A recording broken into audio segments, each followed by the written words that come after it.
the very first thing that you should consider if you want to start data logging seriously is getting the software to view data logs produced by Megasquirt products. However, this software will also view many other data logs. What it is called is MegaLogViewer. This is made by EFI Analytics, the same people who make Tuner Studio, the software you use to tune Megasquirt products. You can go to their website, efianalytics.com, and browse their software. What you need for this demonstration is MegaLogViewer HD. It's $39.95. You can also buy it in a combination if you would like to buy Tuner Studio and MegaLogViewer HD as a combo. What's nice about the HD version and just having MegaLogViewer in general is that you can tune from your log files. You can make changes based on a log. We'll get more into that later. Let's just keep steady and show you what you need to do to get a data log up and running. So the very first thing you need to do is go into Tuner Studio, be physically connected to the ECU. Right now, I am not physically connected to the ECU because I'm in the studio, so it shows offline, but as long as you're connected and you turn on your car, these same steps will apply. So once you're connected in Tuner Studio with your laptop in your car and your engine's running, all these gauges are showing that they're live and active. You can go up to data logging up here on the top. You just click start logging. Now it will tell you to give it a name. Before it even starts, you have to name it. So you could say like 14 psi of boost test run or something like that. Usually when I'm changing boost levels or making dramatic changes on a car, I'll name it explicitly what I'm doing to the car currently. So just go ahead and hit save. And down here at the bottom, you'll notice that the green light for data logging has just turned on. That means right now, anytime there's a sensor that gets information, it will log it.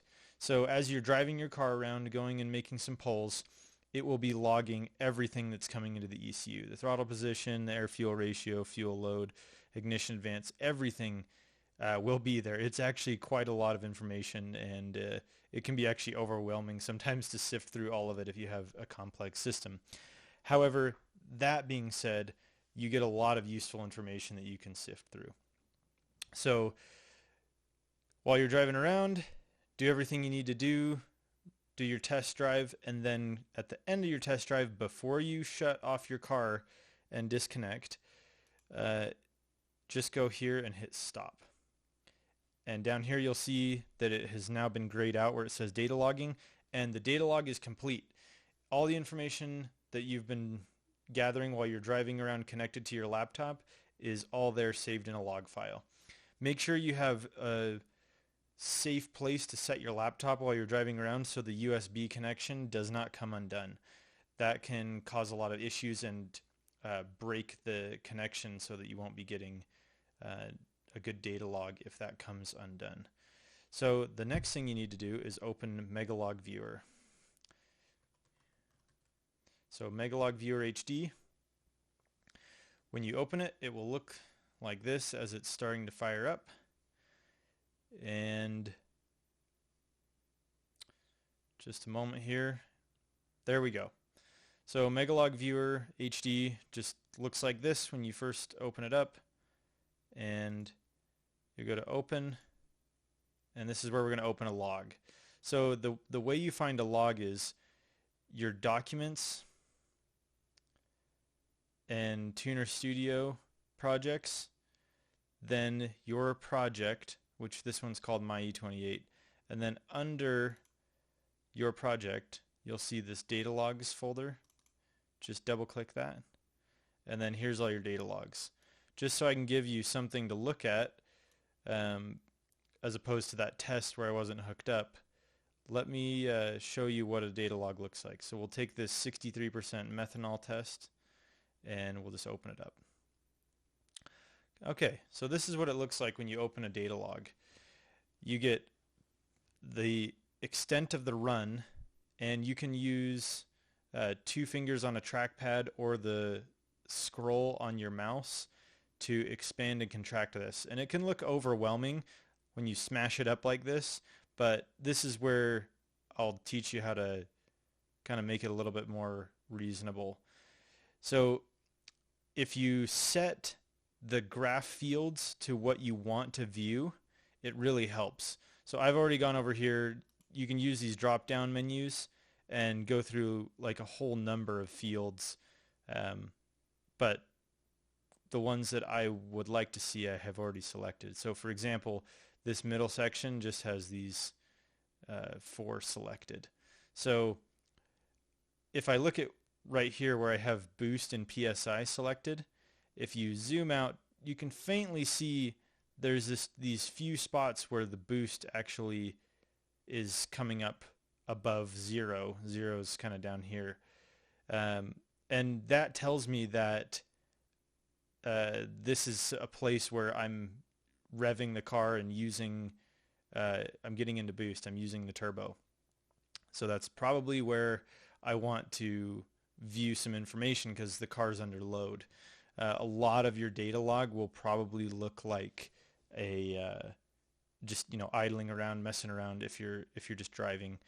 So you can actually go by RPM too. So up here you can see the RPM is in white, and you see everything down low is 0 or close to 0. The minimum would be like your idle 450, 500 RPM, 700. But as you zoom in, you'll see the RPM goes up, and goes all around. But RPM doesn't necessarily mean you're in boost. So I'll just like come over here, and all you have to do is click and then zoom in. So just use that scroll on your mouse and it will zoom in to that part of the log where you're into boost. So it kind of looks a little bit intimidating at first when you see this. You're like, how do I make any sense of that? But just go up kind of right before here and then zoom in. So right here, you can just zoom back and forth. And then I'll go right to where boost comes off of 0, and you can use the keys on your keyboard, the left and right keys, to cycle through the log. So you can see the boost starts down low and then comes up 14-ish PSI, and you can see all the other sensors changing. RPM is increasing. See the white line up at the top. And you can look at your AFR, duty cycle, and the injectors. There's all kinds of things you can view, and that's what makes this great. This program is actually so vast it would take a long time to show even some of the basics of how to manipulate the data here, but this is all you need to do. As soon as you open that log, just go in and select what you want to see. So maybe you want to see boost pressure and AFR. And since you're raging on your car and you don't want to look over and make sure that you're getting good air fuel ratios while you're at full boost max RPM, and you're trying to focus on the road so you don't die while you're raging your turbo car, you can just make a data log. The computer logs all that information for you. You can focus on driving and then view that information after you've driven the car in the comfort of your home on your couch with your laptop. And that's exactly what we're doing right here. So I hope this was informative for you. Really, this is all you need to get started to make a data log and view it with MegaLogViewer. And let me know if you have any questions. You can leave them in the comments. 97% of you aren't subscribed, so if you would like to support the channel, please give me a subscribe. Thank you.